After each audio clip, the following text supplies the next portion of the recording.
Hello guys! Magluluto tayo ngayon ng chicken afritada.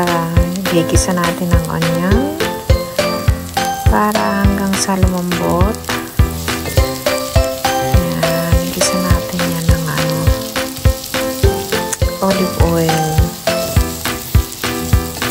Ayan, isunod natin ang bawang.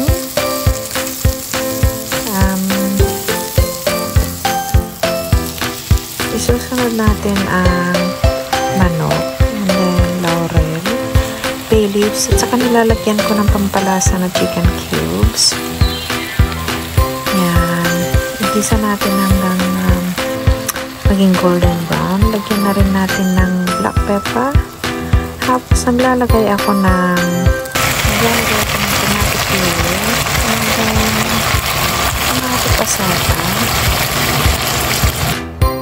Then, isunod na natin ang carrots at saka potato para yung sweetness ng potato is magiging texture na.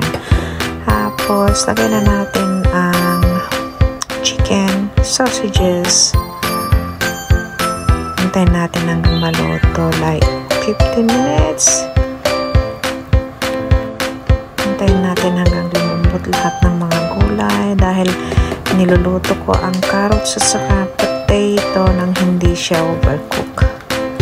Yan na. Kumukulo na ang natin. Timplahan na rin natin ng asin. Lagyan na rin natin ng asin. Himalayan pink ang gamit kong asin lagi sa pagluluto ko. And then, lagay na rin natin ang mixed bell pepper. At luto na.